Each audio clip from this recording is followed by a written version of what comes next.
आणि सुरुवातीलाच बातमी आहे शेतकऱ्यांसाठी आनंदाची। शेतकऱ्यांना कृषी पर्यटन व्यवसाय करण्यासाठी आता यापुढे येण्याची गरज लागणार नाही। राज्य शासनाने नुकतंच पर्यटन धोरण 2024 जाहीर केलं। यामध्ये पर्यटनाला प्रोत्साहन देताना कृषी पर्यटन व्यवसाय यापुढे शेतीपूरक व्यवसाय म्हणून ओळखला जाणार आहे। तसंच कृषी पर्यटनासाठी यापुढे शेतकऱ्यांना येणे अर्थात बिगर शेती परवान्याची गरज लागणार नाहीये। सक्षम अधिकाऱ्यांकडून पाहणी झाल्यानंतर शेतकऱ्यांना 10 वर्षांसाठी कृषी पर्यटन परवाना देण्यात येणार आहे। तसंच होमस्टेसाठी घरगुती दराने वीज मिळणार आहे।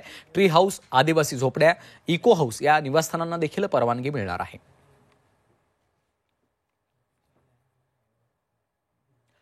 साताऱ्यातील कोयना धरण पाणलोट क्षेत्रात गेल्या 24 तासात मुसळधार पाऊस पडतोय। त्यामुळे धरणाच्या पाणी पातळीमध्ये कमालीची वाढ झाली आहे। गेल्या 24 तासात धरणात 6 टीएमसी पाणीसाठा वाढलेला आहे। धरणात 69.519 क्युसेक एवढ्या वेगानं पाण्याची आवक सुरू आहे।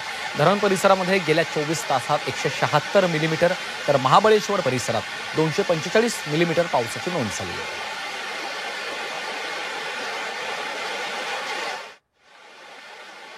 आणि आता घेऊयात बातम्यांचा वेगवान आढावा।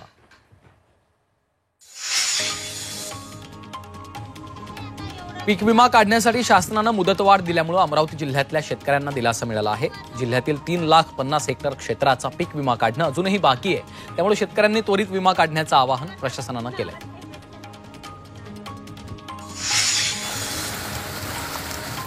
परभणीत निसर्गाच्या लहरीपणामुळे खरीप हंगामात 10% क्षेत्रावर पेरण्याच होऊ शकल्या नाहीयेत।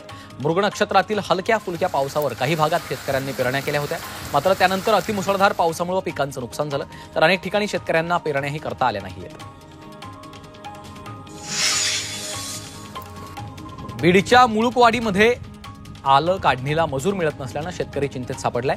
आलं काढणीसाठी दुसऱ्या गावातून 300 रुपये रोजंदारीवर मजुराला बोलवावं लागतं, तर पीक विक्रीसाठी नांदेडपर्यंत पिकअपच्या एका फेरीला 5,000 रुपये खर्च येतो। त्यात बाजारात भाव पडल्यानं शेतकरी चिंतेत आहेत।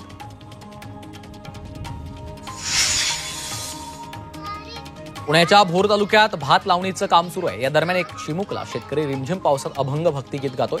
त्याचा व्हिडिओ सोशल मीडियावर व्हायरल झालाय।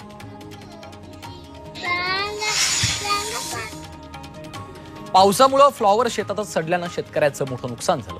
शिरूरच्या चांडोह गावात शेतकऱ्यानं ऊसाच्या पिकात फ्लॉवरचं आंतरपीक घेतलं होतं। मात्र सततच्या रिमझिम पावसामुळे फ्लॉवर शेतातच सडला, त्यामुळे लाखो रुपयांचं नुकसान झालंय। मुसळधार पाऊस आणि गोसेखुर्द धरणाचे दरवाजे उघडल्यानं पुरानं थैमान घातलं। यामध्ये 2000 घरांची पडझड झाली आहे, तर 300 घरं पडली अशी माहिती विजय वडेट्टीवारांनी दिली आहे। शेतीसह घरांचे पंचनामे करावेत अशी मागणी वडेट्टीवारांनी राज्य सरकारकडे केली आहे।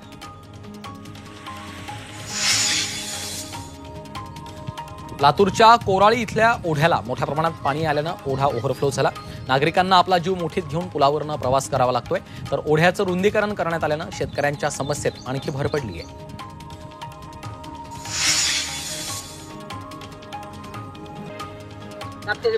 वर्ध्यातील हिंगणघाट तालुक्याला मुसळधार पावसाने झोडपलं आहे। वडनेर नजीकच्या जागोना शिवारात बंधाऱ्याचं पाणी शिरल्यानं शेतीचं मोठं नुकसान झालं। शेतकऱ्यांच्या कापूस आणि सोयाबीन पिकाला धोका निर्माण झालाय। हिंगोली जिल्ह्यात पावसाच्या हलक्या सरी बरसत आहेत, त्यामुळे शेतकऱ्यांना दिलासा मिळाला आहे। गेल्या 24 तासात 8 मिलीमीटर पावसाची नोंद झाली आहे। रात्री झालेल्या पावसामुळे सखल भागात पाणी साचलं।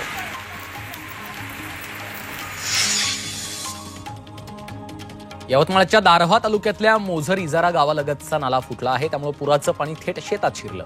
यावेळी पाण्याच्या वेगानं शेतातली पिकं आणि जमीन खरडून निघाली आहे। अनेक शेतांना तळ्यांचं स्वरूप आलेलं आहे। प्रशासनानं ताबडतोब भरपाई द्यावी अशी मागणी शेतकऱ्यांनी केली आहे।